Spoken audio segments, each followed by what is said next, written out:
Welcome to Money Talks, the ultimate financial news upload, where knowledge meets in Parliament join the money getter duo, CC and Cecil B, as we unravel the mysteries of finance Monday through Friday at 8 p.m. From the latest in fintech, cryptocurrencies, real estate, electric vehicles, IPOs, and Wall Street, to the rise of robotics and AI, we cover it all. So tune in as we share in the spotlight on how Black entertainers and creators alike are shaping finance and tackling IPOs, giving you the information you need to thrive in today's economy. This is Money Talks. Good evening. Today is Monday, October 28th, and you're watching Money Talks. Well, first up, in our Coin Compass section, we have Black Power moves in crypto. But first, some key findings from Coinbase research. Twice as many Black Americans have been negatively impacted by the current financial system as white Americans. 2 college-educated Black Americans are nearly twice as interested as college-educated white Americans in learning more about crypto.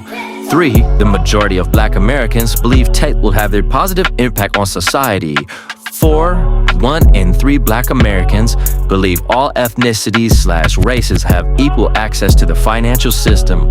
And 5, Black Americans lead the charge when it comes to interest in understanding crypto.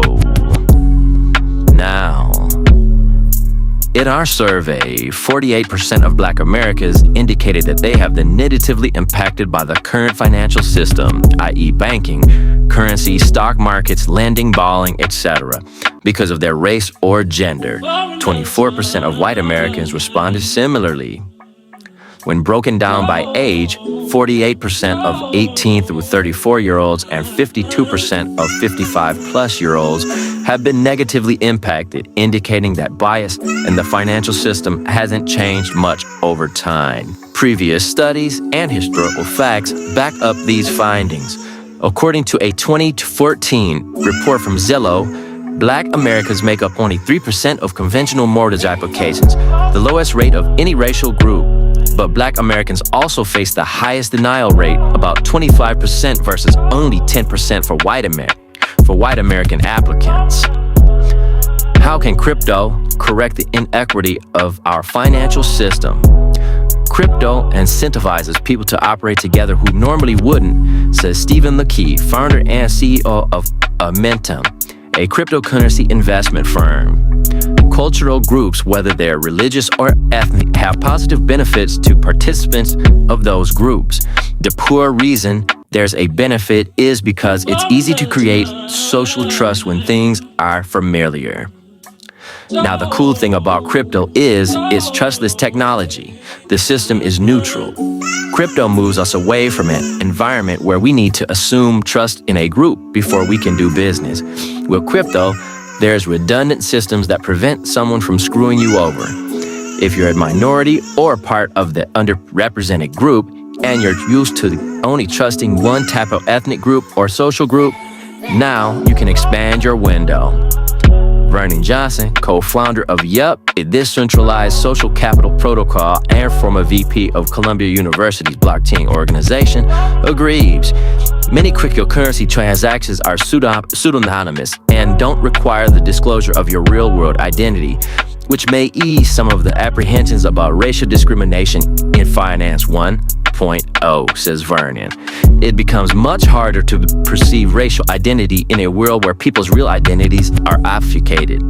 Crypto allows people to be evaluated solely on their digital reputation and transaction history versus more traditional financial options that require in-person meetings or disclosure of real-world identity documents. And 2, in general, Black Americans have a more optimistic view of technology, with 58% agreeing that technological innovation in general has a positive impact on society. Black Americans are also more likely to agree that technological innovation can solve many of the world's problems, with 51% agreeing to the statement versus only 39% of white Americans. and a majority also believe that tech will impact the financial system positively in the next 10 years. And next up in Hustle and Herb, we have chronic confusion, the FDA's quest to keep cannabis on a short leash. The FDA's unrelenting assault on hemp.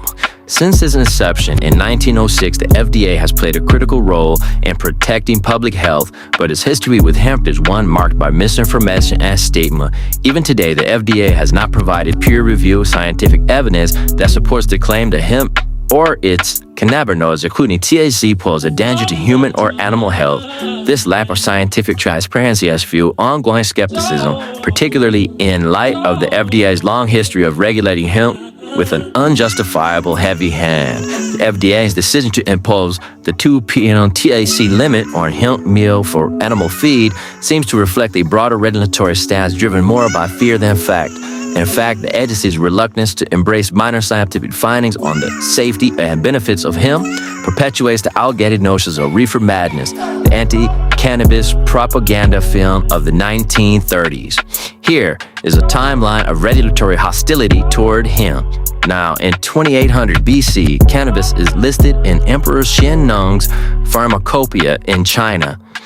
In 1850 to 1937, over 2,000 cannabis medicines are produced by major manufacturers like Parke-Davis and Eli Lilly. Cannabis is widely recognized as a medicinal plant. In 1860, the syringe and the rise of patentable synthetic drugs in the pharmaceutical industry significantly impacts medicinal cannabis and other natural remedies. Cannabis began as the transition from a commonly used medicinal plant to being strategically described as a dangerous drug, leading to its decline for much of the 20th century. Now, in 1906, the Food and Drug Administration, FDA, is established. 1930, the Federal Bureau of Narcotics is established with Harry Anslinger as commissioner, solidifying his role as the creator of the United States War on Drugs. In 1936, the film Reefer Madness spreads anti-marijuana propaganda, reinforcing false narratives about the dangers of cannabis. Next up in Tech Talk, NVIDIA's new playground, partnering up and powering through India's AI growth spurt. NVIDIA Corp noted vast opportunities in AI-driven businesses across Asia, especially in multilingual India. Vice President of Worldwide Field Operations, Masataka Osaki, told Nikkei Asia on Monday. Osaki flagged Asian countries, diverse languages and cultures, producing immense data that can be transformed into AI tailored for each region. During an interview at the Global Management Dialogue, a forum organized by Mickey and Swiss business school IMB, he added that AI-powered data analytics will enhance manufacturing, logistics, and retail efficiency. NVIDIA is expanding AI partnerships in India with CEO Jensen Huang, announcing collaborations with Indian tech giants like Infosys, TCS, Tech Mahindra, and Wipro to accelerate AI adoption, create jobs, and train nearly 500,000 developers. NVIDIA is also working with Reliance to develop a 1 gigawatt AI infrastructure center in Gujarat, leveraging India's vast IT ecosystem to support next-generation applications. Additionally, NVIDIA is scaling data center capacity with the Yotta Data Services and Tata Communications. In the comments to let me know what you think and how you feel. 734 Listening Library YouTube channel for self-help shorts and audiobooks. Follow us on Instagram at 734 Miscellaneous LLC to continue our journey of growth and success together. I'll see you at the top. Holla.